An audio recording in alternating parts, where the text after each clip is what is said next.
once again.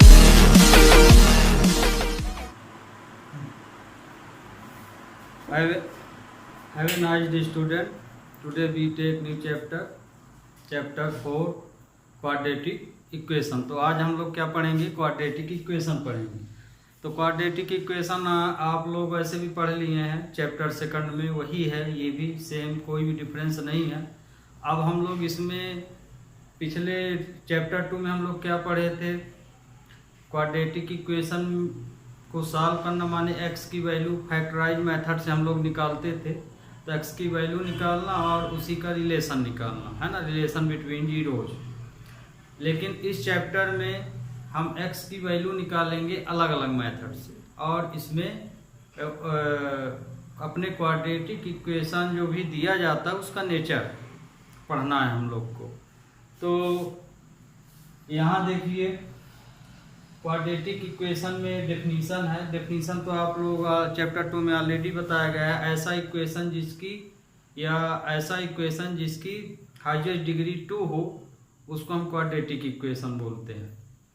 और यहाँ पे क्वाड्रेटिक इक्वेशन यहाँ भी हम लिख दिए ax² bx + c = 0। ये क्या है? आपका क्वाड्रेटिक इक्वेशन, ओके, या क्वाड्रेटिक पॉलिनोमियल भी बोलते हैं। तो क्योंकि हम लोग के चैप्टर का नाम ही है क्वाड्रेटिक इक्वेशन, तो मतलब ये कि इस चैप्टर में सिर्फ आपको क्वाड्रेटिक इक्वेशन ही मिलेंगे। तो क्वाड्रेटिक इक्वेशन का स्टैंडर्ड फॉर्म क्या है? ax² + bx + c, ये इसका स्टैंडर्ड फॉर्म है। यहाँ पे a b c कोई भी रियल नंबर हो सकते हैं, है ना। और जहाँ पे a की वैल्यू 0 नहीं होनी चाहिए। b 0 हो सकता है, c हो सकता है, पर a 0 नहीं हो सकता। तो यहाँ पे क्वाड्रेटिक इक्वेशन की डेफिनेशन क्या हो जाएगी कि ऐसा इक्वेशन जिसकी हाईएस्ट डिग्री 2 हो और उसका कोफिशिएंट कभी भी 0 नहीं होना चाहिए, है ना। यदि आप quadratic equation ax² bx + c नहीं बताते हैं तो दूसरे ढंग से इस तरह से हम बता सकते हैं। जैसे अभी हमने आप कहा, क्या कहा? ऐसा इक्वेशन जिसकी हाईएस्ट डिग्री 2 हो और उसका कोफिशिएंट कभी भी 0 ना हो। 0 क्यों ना हो? यदि आप यहाँ 0 a की जगह 0 ले लेंगे तो x² यहाँ 0 हो जाएगा, तो फिर क्वाड्रेटिक इक्वेशन वो रहा कहाँ, है ना। इसीलिए इसमें लिखा है a ≠ 0। अब क्वाड्रेटिक इक्वेशन को फाइंड करने के लिए 3 मेथड है आपके इस चैप्टर में। पहला फार्मूला मेथड, फिर कंप्लीट स्क्वायरिंग मेथड, और तीसरा जो आप चैप्टर 2 में पढ़ चुके हैं, फैक्टराइज मेथड। तो फार्मूला मेथड ये है, क्वाड्रेटिक फार्मूला इसको बोलते हैं। x = -b ± √b² - 4ac/2a, ये क्वाड्रेटिक फार्मूला भी इसको बोलते हैं। बट इसका ओरिजिनल नाम जो है श्रीधराचार्य फार्मूला है। इसकी खोज किसने की? श्रीधरा, एक मैथमेटिशियन थे और उनका नाम था श्रीधराचार्य। उन्होंने ही इस फार्मूले को निकाला, इसीलिए इस क्वाड्रेटिक फार्मूले को हम श्रीधराचार्य फार्मूला भी कहते हैं, है ना। तो ध्यान रखिएगा, कभी कभी परीक्षा में यूज फार्मूला ना लिख के श्रीधराचार्य फार्मूला भी पूछ दिया जाता है। तो इसी को हम श्रीधराचार्य फार्मूला भी बोलते हैं। और क्वाड्रेटिक फार्मूला तो आप ऑलरेडी बुक में लिखा ही है। अब ये पहला हो गया। तो ये फार्मूला मेथड से फैक्टराइज आप चैप्टर 2 में ऑलरेडी पढ़े हैं, तो फैक्टराइज बताने की यहाँ जरूरत नहीं है ना। सॉल्व करेंगे तब खुद देखेंगे। फिर दूसरा है complete the square formula. Complete squaring method से क्वाड्रेटिक इक्वेशन निकालना। कंप्लीट स्क्वायरिंग मेथड का मतलब होता है कि जो भी ये इक्वेशन दिया जाए ax² bx + c, तो इसको आप a + b का होल स्क्वायर या a - b का होल स्क्वायर बनाइए क्वेश्चन को, है ना। माने इस क्वेश्चन को हम क्या बनाएंगे? ax² bx + c को या तो a + b का होल स्क्वायर बनाएंगे या a - b का होल स्क्वायर। इसी को हम बोलते हैं कंप्लीट स्क्वायर मेथड। तीसरा फैक्टराइज फार्मूला है। तो ये तो आपको हम अभी परिचय दिए हैं। अब यहाँ पे आपको इसमें से ऑब्जेक्टिव भी पूछे जाते हैं, है ना। तो इसमें जो रूट के अंदर लिखा है b² - 4ac, तो इसको हम डिस्क्रिमिनेंट बोलते हैं, हिंदी में विविक्तकर। हिंदी में क्या बोलते हैं? विविक्तकर। हिंदी में इसको विविक्तकर बोलते हैं, विविक्तकर। तो ये इसकी हिंदी लैंग्वेज है, विविक्तकर। तो यहाँ पे b² माइनस 4ac को हम डिस्क्रिमिनेंट मानते हैं। तो डिस्क्रिमिनेंट इक्वल टू क्या हो गया? b² माइनस 4ac, माने d equal to b² minus 4ac। इसी से हम नेचर बताते हैं। नेचर का मतलब कि जो क्वाड्रेटिक इक्वेशन दिया गया है उसका स्वभाव क्या है, उसके आंसर कैसे निकलेंगे, रियल निकलेंगे कि नो रियल निकलेंगे कि डिस्टिंक्ट निकलेंगे। डिस्टिंक्ट मतलब कि जो रूट होता है, तो जैसे 36 दे दिए तो 6 निकल गया, माने रियल निकल गया। लेकिन कुछ ऐसे भी नंबर रहते हैं जैसे पूरा पूरा नहीं निकल पाता है रूट, उसको हम डिस्टिंक्ट में ले लेंगे। तो इसके नेचर 3 हैं। इस क्वाड्रेटिक इक्वेशन के 3 नेचर हैं। पहला नेचर, इसके अनुसार आप नेचर बताएंगे, यदि d की वैल्यू 0 आ जाए, जैसे मान लीजिए a b c की वैल्यू आपने इसमें रख दिया तो आंसर आपका 0 आ जाए, तो मतलब कि रूट्स जो हैं रियल एंड इक्वल हो जाएंगे। रूट्स क्या हो जाएंगे? Real and equal. कब? जब d की वैल्यू 0। यदि d की वैल्यू ग्रेटर देन 0 आए, मतलब ये कि जो भी वैल्यू आप यहाँ रखें a b c की वैल्यू, मानिए ये देखिए ये क्वाड्रेटिक इक्वेशन है a b c, तो x² का कोफिशिएंट a है, x का b है और कांस्टेंट c है। तो यदि ये a b c की वैल्यू यहाँ पे रख दें तो आंसर यदि 0 आ जाता है तो हम बोल देंगे कि रूट्स रियल एंड इक्वल है। यदि वही वैल्यू 0 ना आए, 1 आ जाए, 2 आ जाए, माने पॉजिटिव वैल्यू आ जाए, 0 को छोड़ के कोई भी पॉजिटिव वैल्यू आ जाए, तो मतलब कि वो वैल्यू d से बड़ी होगी, तो जो रूट्स होंगे तो वो क्या होंगे? रियल एंड अनइक्वल होंगे। ये जो हम डिस्टिंक्ट लिखे हैं ये इसके लिए है, ओके, यहाँ इसको ना मानना, ये इसके लिए है। तो रूट्स जो है रियल तो होंगे पर अनइक्वल होंगे, इक्वल और अनइक्वल। तो जब अभी हम चैप्टर में बताएंगे तब उस समय आपको ये समझ में आ जाएगा कि हम बता क्या रहे हैं कि इक्वल और अनइक्वल। अभी आप ये देखिए कि d की वैल्यू यदि 0 से बड़ी आ जाए, माने पॉजिटिव वैल्यू आ जाए, तो वो रियल एंड अनइक्वल उसका नेचर हो जाएगा। और यदि d की वैल्यू निगेटिव आ जाए, माने 0 से छोटी, तो रूट्स ना तो रियल होंगे और ना ही इक्वल होंगे, है ना। माने इमेजिनरी रूट के अंदर माइनस में आंसर आ जाए तो वो तुम्हारा अनइक्वल हो जाएगा और रियल भी नहीं होगा। तो ये हो गया।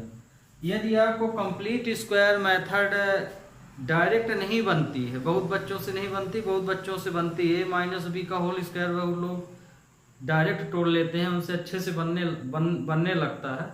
पर कुछ बच्चे ऐसे भी होते हैं जिनसे कंप्लीट स्क्वायर मेथड में a + b का स्क्वायर और a - b का होल स्क्वायर बनाने में दिक्कत जाती, तो उनके लिए ज़रूरी है कि ये वाला फार्मूला याद कर लें। ये कंप्लीट द स्क्वायर फार्मूला है। तो यदि आप डायरेक्ट नहीं सोच पाते, नंबर नहीं तोड़ पाते हैं, तो a b c यहाँ तो लिखा हुआ है, तो यही वैल्यू जब यहाँ रख देंगे यहाँ तो ऑलरेडी कंप्लीट स्क्वायर में टूट जाएगा, है ना। तो ये कंप्लीट स्क्वायर फार्मूला है, ये क्वाड्रेटिक फार्मूला है, ये कंप्लीटिंग स्क्वायर फार्मूला। तो इन दोनों को ध्यान रखिए, दोनों फार्मूले आपको याद होना चाहिए। तो ये तो याद होना चाहिए, ये वाला उन्हीं बच्चों को याद होना चाहिए, वैसे याद सबको होना चाहिए, पर जिनको तोड़ने में दिक्कत जाती है, +b का होल स्क्वायर a - b का होल स्क्वायर बनाने में बहुत दिक्कत जा रही है, तो उनको तो ये फार्मूला 100% याद ही होना चाहिए, है ना। क्योंकि परीक्षा में सबसे ज़्यादा 2 ही मेथड आती हैं इस चैप्टर में। फैक्टराइज तो आप 2 में आ गया तो यहाँ संभावना कम हो गई। तो यहाँ आपको एक ये फार्मूला मेथड से क्वेश्चन सॉल्व करते बनना चाहिए और दूसरा इस मेथड से।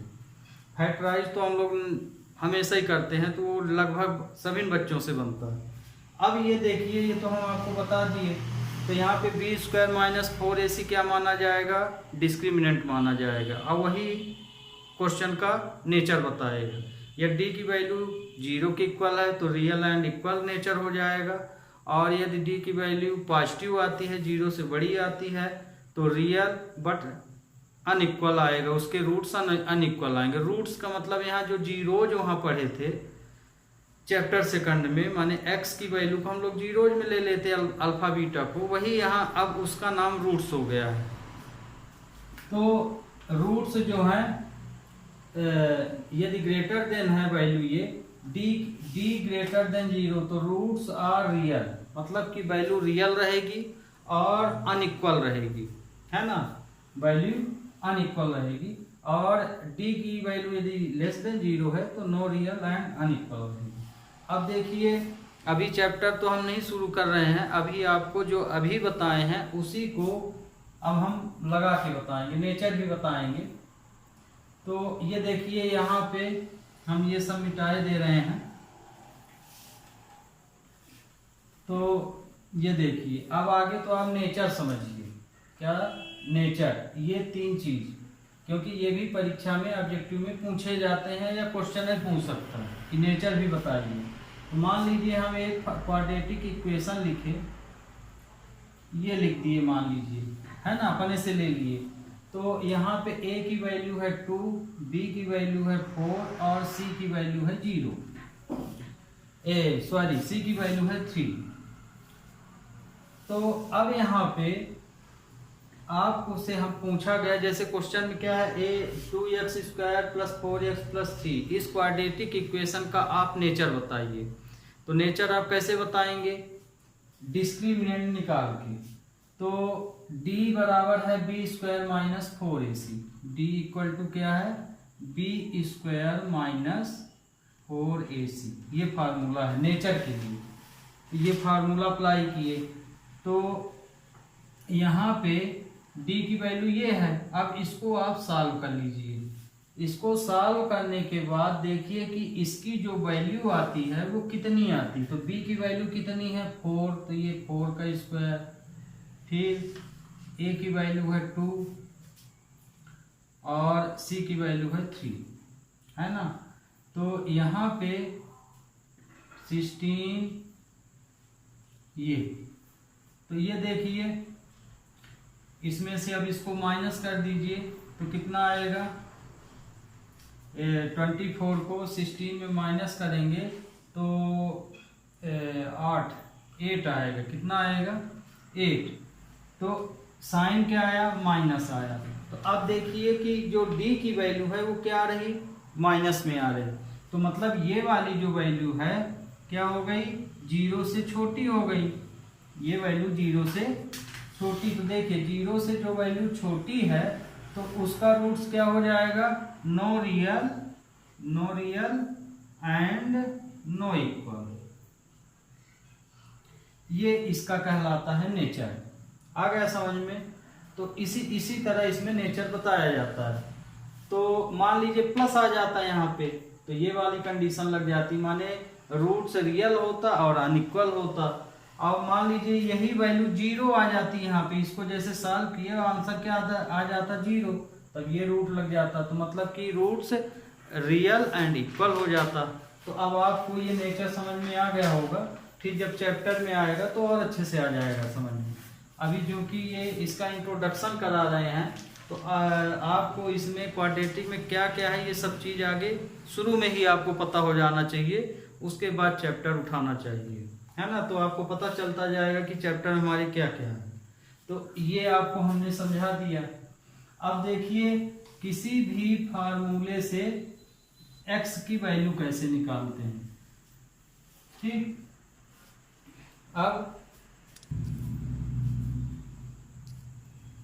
अब देखिए हम एक एग्जांपल लेते हैं और इस एग्जांपल से आपको ये भी समझना है कि इस फार्मूले से x की वैल्यू इससे कैसे निकालेंगे, और ये भी समझना है दोनों मेथड, क्योंकि कोई भी मेथड लगाइए x की वैल्यू वही निकालना चाहिए। तो जैसे हम ये क्वेश्चन लिए, तो इस क्वेश्चन से हमें x की वैल्यू निकालना है। ध्यान रखिए x की वैल्यू को ही यहाँ रूट्स भी बोला जाता, फाइंड रूट्स। तो और सेकंड चैप्टर में फाइंड जीरोज लिखा था, तो दोनों ही सेम चीजें हैं। तो रूट्स भी लिख सकता है और x की वैल्यू। तो इसको किस मेथड से निकालना है, फार्मूला मेथड से। फैक्टराइज तो आप ऑलरेडी जानते हैं, आगे फैक्टराइज ही देख लीजिए। जैसे मान लीजिए x की वैल्यू हम 3 तरह से निकाल सकते हैं। किस किस तरह से? 3, formula method, complete squaring method और फैक्टराइज। तो चूंकि आप फैक्टराइज पढ़ चुके हैं तो एक बार फिर देख लीजिए फैक्टराइज से कैसे होता है, इसके बाद फिर ये देखिए। तो फैक्टराइज में क्या करते हैं, इसका इसमें इंटू करते हैं, कितना आया 6। अब फिर 6 को फैक्टराइज करके हम ये ले आते हैं -7, तो ये हो जाएगा 2x² - 6x - x + 3, ये आया। अब कॉमन निकाल लेते हैं, है ना, इनसे। तो इसमें 2x कॉमन है तो x - 3, इसमें माइनस कॉमन आ गया तो x - 3 = 0। तो x - 3 2x - 1 = 0। तो x = -3 आ जाएगा जब 0 के इक्वल लेंगे, और 2x = 1 तो x = 1/2। तो ये आपका कौन सी मेथड है? Factorise method. ये आप सेकंड चैप्टर में पढ़े हैं, है ना। इन्हीं को हम सेकंड चैप्टर में जीरोज बोलते थे, एक को अल्फा सपोज कर लेते थे, एक को बीटा। तो फैक्टराइज मेथड कहीं भी हो, किसी भी तरह पूछी जाए, वो हमेशा इसी तरह रहती है। तो देखिए इसमें x की वैल्यू 3 आई और इसमें 1/2 आई। इस मेथड से भी यदि इसको सॉल्व करेंगे क्वेश्चन को तो यही आंसर आना चाहिए, और इस मेथड से सॉल्व करेंगे तो भी आंसर यही आना चाहिए। तो फैक्टराइज ये हो गया। अब देखिए फार्मूला, फार्मूले में क्वेश्चन मिटा दिए, क्वेश्चन मिट गया था, फिर देखिए। तो ये देखिए ये क्वेश्चन था आपका। तो अब यहाँ देखिए a की वैल्यू क्या है, 2 है, ये तो आप समझ चुके हैं चैप्टर सेकंड में। x का कोफिशिएंट a ही माना जाएगा, 2 है, 2 है। b का कोफिशिएंट -7 है और c का 3 है। ये आप तो सबसे पहले जब क्वेश्चन दिया जाए तो आगे आप क्वेश्चन लिखिए, माने जो इक्वेशन दिया है, फिर उसमें ये लिखिए, क्योंकि आप फार्मूला यूज कर रहे हैं तो इसमें रखेंगे तो ये आपको लिखना पड़ेगा। ये आपका गिवन हो गया या दिया गया है। अब यहाँ पे फार्मूला अप्लाई करेंगे, है ना। जब आप फार्मूला अप्लाई करेंगे तो x = -b + -b² - 4ac / 2a, ये फार्मूला अप्लाई कर दिए। तो अब x की वैल्यू देखिए, b की वैल्यू क्या है -7, तो b की जगह हम -7 रखें, ठीक, ± -7 का स्क्वायर। b की वैल्यू d में a की वैल्यू, माने इस फार्मूले में जहां a है तो a की वैल्यू, b है जहां b की वैल्यू, जहां c है वहां c की वैल्यू रख देना है। -4, a की वैल्यू है 2 और c की वैल्यू है 3। ये 2 × 2। अब देखिए ये जो वैल्यू थी इस फार्मूले में हमने यहाँ रख दिया। अब इसको सिंप्लीफाई कर लीजिए, तो ये आया 7, माइनस माइनस प्लस हो गया, फिर ये माइनस माइनस प्लस हो जाएगा 49 - 24 / 4 आ गया। तो x = 7 ± इसमें से ये माइनस हो जाएगा तो ये आएगा 25, ये आ गया, है ना। ध्यान रखिए कि जब आप इसको सॉल्व करेंगे तो रूट के अंदर यदि निगेटिव साइन आ गया, क्योंकि क्वेश्चन है इस तरह से, तो यदि रूट के अंदर निगेटिव साइन आ जाए तो वहाँ इस तरह के क्वेश्चन क्योंकि है आपके क्वाड्रेटिक में, है ना, तो ध्यान रखिए जब यदि रूट के अंदर निगेटिव साइन आ जाए, पर निगेटिव साइन कब, जब पूरा क्वेश्चन सॉल्व कर ले। जैसे हम इसको सॉल्व किए तो ये आ गया, ये फाइनल आंसर है रूट के लिए। तो यदि रूट के अंदर निगेटिव आ जाए तो उस स्थिति में आपको क्वेश्चन आगे नहीं सॉल्व करना है, वहाँ आंसर आपको लिखना है गिवन इक्वेशन रूट्स है no real, given equation roots has no real, है ना, माने जो भी वैल्यू x की है वो रियल नहीं है, इसलिए इसका आगे सॉल्यूशन नहीं हो सकता। कहने का मतलब कि ये वैल्यू माइनस में यदि आ गई तब ये काम करना है। ये अब x इक्वल टू क्या हो जाएगा 7 प्लस माइनस इसका रूट क्या आया 5, ये आ गया है ना। तो अब यहाँ देखिए ये प्लस माइनस लगा है, तो एक बार प्लस साइन ले लेना है, एक बार माइनस साइन ले लेना है। तो एक बार जब प्लस साइन लेंगे तो मतलब ये प्लस में रहेगा, तो ये क्या हो जाएगा 7 प्लस 5/4, तो आ जाएगा 12/4। तो x की वैल्यू क्या आई 3 आ गई है ना। पिछले में देखे फैक्टराइज में भी 3 आया था। अब x की वैल्यू यहाँ साइन क्या ले लेंगे, प्लस वाली ले लिए, माइनस वाली ले लेंगे। 7 माइनस 5/4, तो ये आ जाएगा 2/4, कट जाएगा 1/2, तो x की वैल्यू आई 1/2। तो ये देखिए, तो फार्मूले मेथड से हमको क्वेश्चन को इस तरह से लगाना है। ओके, तो आपको फार्मूला मेथड भी समझ में आ गया होगा। अब देखिए यही क्वेश्चन कंप्लीट स्क्वायर से कैसे करेंगे। ये कंप्लीट स्क्वायर का फार्मूला है, तो अभी हम आपको इसी फार्मूले में रख के बताएंगे। फिर जब एक्सरसाइज में आएंगे तब आपको इस फार्मूले से भी कुछ क्वेश्चन बताएंगे, जिन है ना उन बच्चों के लिए जिनको कंप्लीट स्क्वायर जिस तरह हम तोड़ रहे हैं नहीं बन रहा है तब के लिए, और एक डायरेक्ट मेथड जैसे हम लोग अधिकांश लोग करते हैं उस तरह से। तो इस मेथड से देखिए आंसर यही आना चाहिए। तो हम अब ये यहाँ ये फार्मूला मेथड वाला मिटाए दे रहे हैं। अब क्वाड्रेटिक तो आप समझ गए होंगे, तो अब देखिए स्क्वायर फार्मूला क्वाड्रेटिक फार्मूला से आपको हम रूट्स निकाल के बता दिए, समझ में आ गया होगा। और फैक्टराइज से भी बता दिए, माने रिवीजन करा दिए कैसे है फैक्टराइज। तीसरा है कंप्लीट स्क्वायर फार्मूला। तो ये कंप्लीट स्क्वायर फार्मूला है, तो अभी हम आपको कंप्लीट स्क्वायर फार्मूले में ही वैल्यू रख के बताएंगे कि इस क्वेश्चन को कैसे सॉल्व करना। क्वेश्चन वही है जो लिए थे। तो यहाँ पे देखिए ये फार्मूला है, यहाँ इसका हम सॉल्यूशन निकाल रहे हैं। तो यहाँ पे a की वैल्यू कितनी है 2, b की वैल्यू कितनी है -7 और c की वैल्यू कितनी है 3। ये वाली वैल्यू आपको इस फार्मूले में रख देना। तो रखने के पहले आपको ये फार्मूला याद होना चाहिए और यहाँ लिखना पड़ेगा। तो हेंस, और ये जो फार्मूला आपका निकला है जो अभी हम यूज किए हैं फार्मूला क्वाड्रेटिक फार्मूला, वो यहीं से बना है। माने ये कंप्लीट स्क्वायर फार्मूले के पहले आपको यही, जैसे कोई फार्मूला प्रूफ करने के लिए दे दे तो आपको इस स्टेप का यूज जरूर आएगा, है ना। फिर उसके बाद वो फार्मूला बनता है, तो उसी के बीच में ये भी। तो x प्लस b/2a का whole square equal to b square minus 4ac/4a²। तो यहाँ पे अब आपको a, b और c की वैल्यू रख देना है बस। तो b की वैल्यू कितनी है -7, ये -7 रख दिए। a की वैल्यू कितनी है 2, तो 2 रख दिए, ये है ना। तो b की वैल्यू b प्लेस में, a की वैल्यू a प्लेस में। इसी तरह यहाँ भी रख दीजिए। b की वैल्यू 7 है तो -7 है तो -7 रख दिए। फिर 4, a की वैल्यू 2 है तो 2 रख दिए। c 3 है, 4 2 का स्क्वायर, a स्क्वायर है 2 का स्क्वायर। अब आपको इसी को सिंप्लीफाई करते जाना है बस।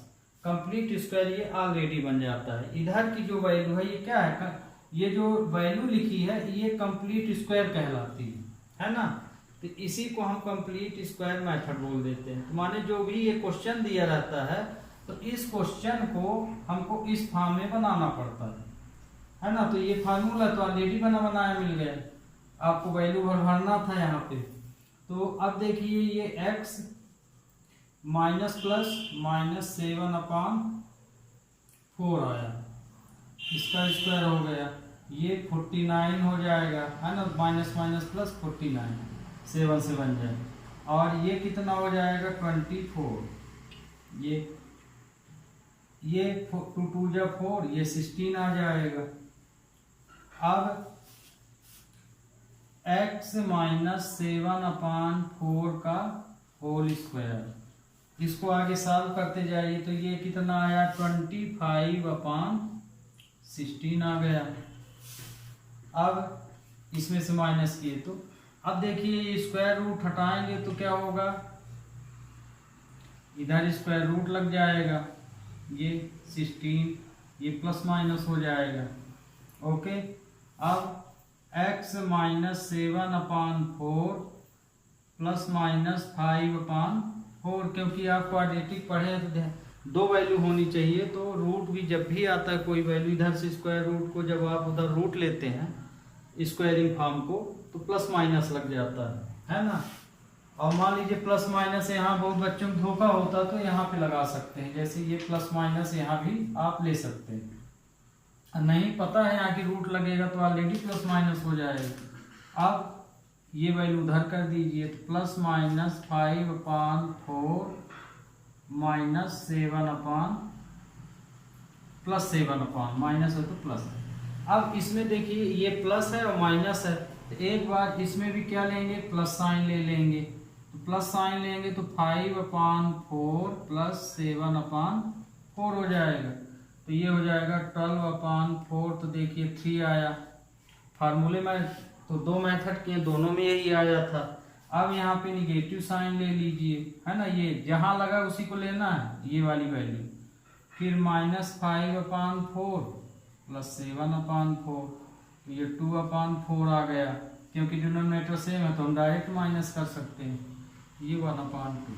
तो इस तरह से आपके इस एक्सरसाइज में या इस चैप्टर में यही 3 मेथड है ना। इसके अलावा कोई भी अदर मेथड नहीं है, कुछ इसी के क्वेश्चन है, फिर वर्ड प्रॉब्लम, इतने में ही ये चैप्टर आपका ख़त्म भी हो जाएगा। मतलब ये कि बस आपको ये माने चैप्टर आपका बहुत छोटा है।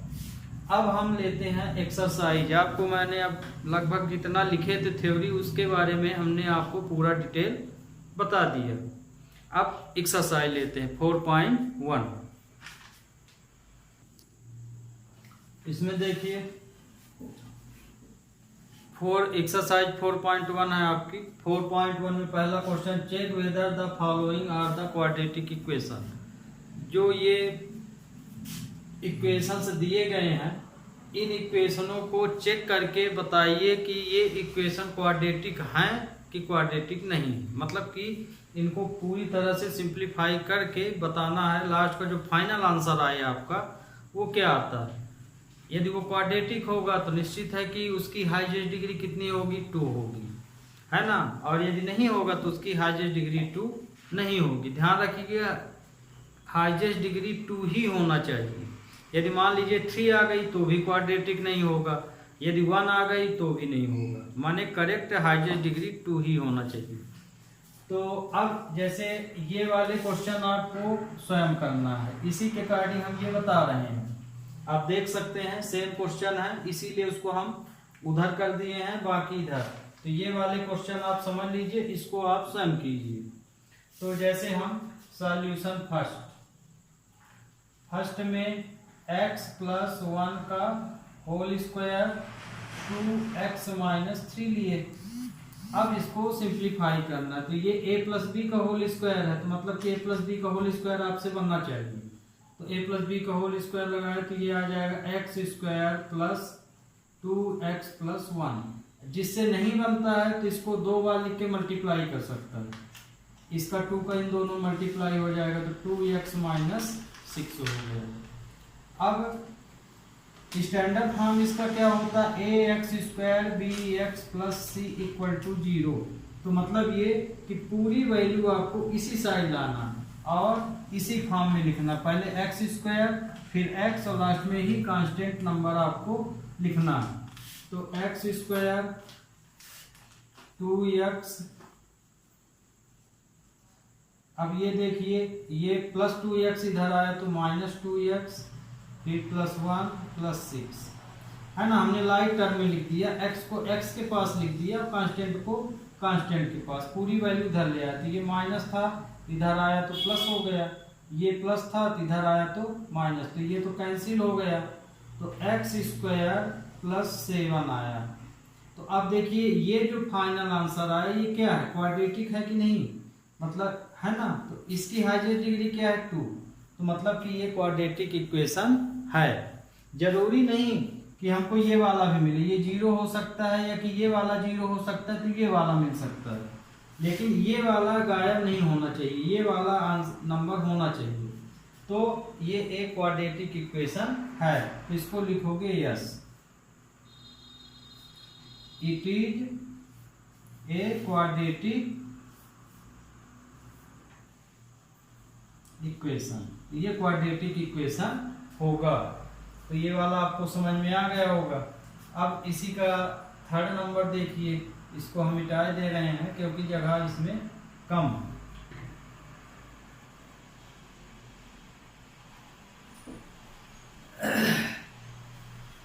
अब ये थर्ड नंबर क्या है, x माइनस 2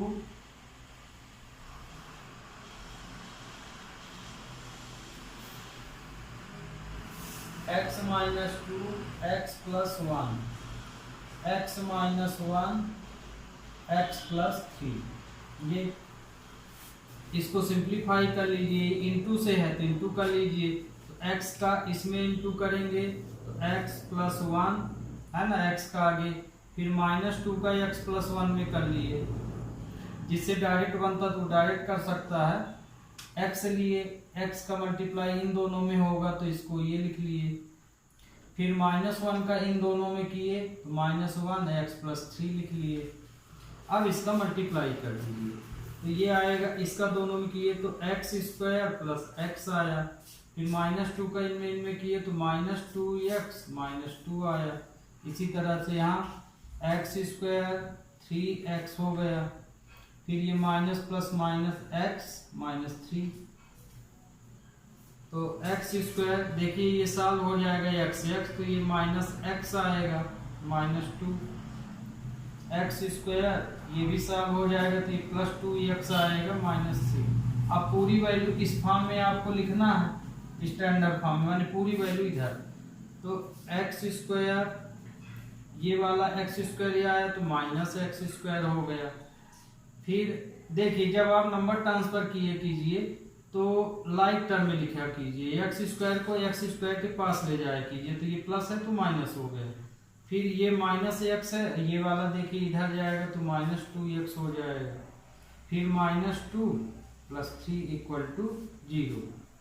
तो ये देखिए ये तो कैंसिल हो गया, तो बचा क्या, minus 3x plus 1 equal to 0।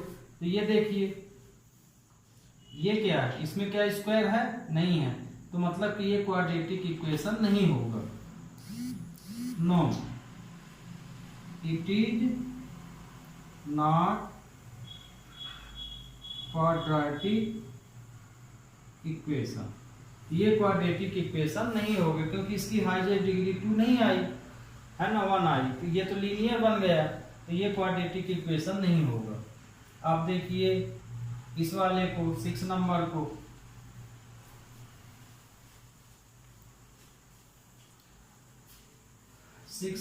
में x square plus 3x plus 1 है, x माइनस 2 का होल स्क्वायर, तो x square plus 3x plus 1, इसमें a माइनस b का होल स्क्वायर लगेगा, तो x स्क्वायर मान लीजिए नहीं बनती है आइडेंटिटी, तो इसी को आप 2 बार लिख के मल्टीप्लाई करेंगे तो वही आ जाएगा, चाहे आइडेंटिटी बने या कि इस तरह से करो, तो इनका मल्टीप्लाई करेंगे तो वही आ जाएगा।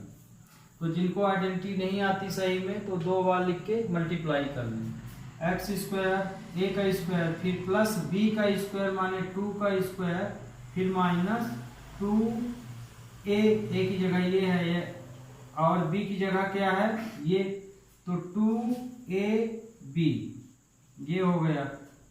तो अब इसको हम लिखेंगे 4ax, क्या लिखेंगे 4ax हो गया, a माइनस बी का whole square equal to a square plus b square minus 2ab। तो a की जगह पे आप x रख रहे हैं, b की जगह पे 2 रख रहे हैं। अब आप रख के यहाँ देख लीजिएगा यही आता है ना, 4x। अब इसको स्टैंडर्ड फॉर्म में लिख लीजिए, तो x स्क्वायर इसको यहाँ ले आए, फिर 3x ये वाला इधर आया तो प्लस 4x प्लस 1 ये 4 हो जाएगा तो -4 = 0। इसमें भी x क्या हो गया कैंसिल, 7x - 3 आया। तो ये देखिए ये भी आपका क्वाड्रेटिक नहीं होगा, no it is not quadratic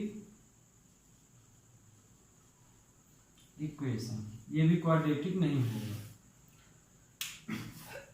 okay अब देखिए ये लास्ट 7 नंबर देखिए, इनको आप स्वयं कीजिएगा।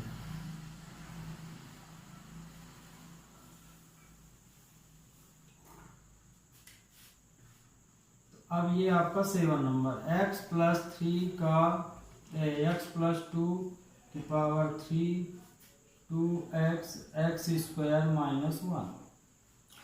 अब ये बहुत लोगों को आइडेंटिटी नहीं याद होती है, कई बार बोला जाता है कि आप लोग याद कर लीजिए, पर याद नहीं करते हैं। ध्यान रखिए क्यूब तक की आइडेंटिटी a + b का होल स्क्वायर, a - b का whole square, a² - b², a³ + b³ a³ - b³ और a + b का होल क्यूब और a - b का होल क्यूब। ये फार्मूला आपको बहुत अच्छे से बनना चाहिए, नहीं तो आगे मैथ कमजोर ही होती चली जाएगी। तो इसका देखिए फार्मूला क्या होगा, a³ + 3a² b + 3ab² + b³। तो अब जैसे इसको डिटेल करना, मान लीजिए कि आपको ये नहीं याद है तो इसको आपको कितनी बार लिखना है, 3 बार लिख के फिर मल्टीप्लाई करना है तो भी आंसर आ जाएगा। तो और जिनको आइडेंटिटी याद हो तो डायरेक्ट कर लेंगे। तो यहाँ पे देखिए x + 2 का होल क्यूब इसी के नीचे रख लीजिए, तो a की जगह हम x रखते जाएंगे तो ये हो गया 3, a की जगह x², b की जगह 2 लिखेंगे, 3 a की जगह x, b की जगह 2 का स्क्वायर 2 का क्यूब। तो इस तरह से आप आइडेंटिटी याद हुए तो डायरेक्ट ये सॉल्व हो जाता है। तो ये देखिए x³ 6x² + 4 3 12x + 8 ये आया। तो अब आप क्या कर सकते हैं, इसकी जगह ये क्यूब है यहाँ, तो ये देखिए हम सॉल्व कर दिए, इसका आंसर हम यहाँ लिखे देते हैं। तो ये आएगा x³ 6x² + 12x + 8, इसका इसमें इंटू कर दीजिए तो 2x³ - 2x, इधर ले आइए पूरी वैल्यू, तो x³ - 2x³ + 6x², अब स्क्वायर वाला तो कहीं है ही नहीं, फिर 12x + 2x + 8 है ना। वेरिएबल लिखने का तरीका तो आपको पता होगा, आगे सबसे बड़ी पावर लिखते हैं, फिर उससे छोटी, फिर उससे छोटी, लास्ट में कांस्टेंट नंबर। तो ये देखिए आगे हम सबसे बड़ी पावर, फिर माने सबसे बड़ी पावर 3 है, फिर 2 है, फिर 1 है, लास्ट में कांस्टेंट। तो आप हमेशा वेरिएबल में ध्यान रखिए कि लिखने का एक तरीका भी होता है मैथ में, तो वेरिएबल आप कभी भी लिखिए तो उसको पावर के हमेशा डिसेंडिंग ऑर्डर में लिखिए। मतलब ये कि आगे सबसे बड़ी पावर वाले वेरिएबल लीजिए, फिर उससे छोटी, फिर उससे छोटी, लास्ट में कांस्टेंट नंबर, तो इस तरह से। हाँ ये जैसे हम लाइक टर्म में लिखते हैं तो जरूरी नहीं है कि आप भी लाइक टर्म में लिखिए, बने आपको यदि बन रहा तो ठीक है, नहीं तो आप जिस तरह से भी इसको सॉल्व कर सकते हैं उस तरह से सॉल्व कर लीजिए, पर लिखिए स्टैंडर्ड फॉर्म में, लास्ट का आंसर आपका स्टैंडर्ड फॉर्म में होना चाहिए। तो ये देखिए ये -x³ हो जाएगा, फिर ये +6x², ये 14x + 8 = 0। तो ये देखिए हाईएस्ट डिग्री इसमें 3 आ गई, क्वाड्रेटिक के लिए क्या है 2 ही होना चाहिए हाईएस्ट डिग्री, तो मतलब कि ये भी क्वाड्रेटिक इक्वेशन नहीं है, no it is not quadratic equation, ये क्वाड्रेटिक इक्वेशन नहीं होगा। तो ये वैल्यू समझ में जिसको ना आई हो तो ये लगा हुआ है इधर, ओके, तो स्टूडेंट आज से आपका चैप्टर हमने शुरू कर दिया है और आज के लिए बस इतना ही। कल से नेक्स्ट लेक्चर में आपका 4.1 तो ख़त्म ही होगा, 4.2 भी हम ख़त्म कर देंगे। तो नेक्स्ट लेक्चर में आपकी 2 एक्सरसाइज एक साथ पूरी होगी। तब तक के लिए student have a nice day.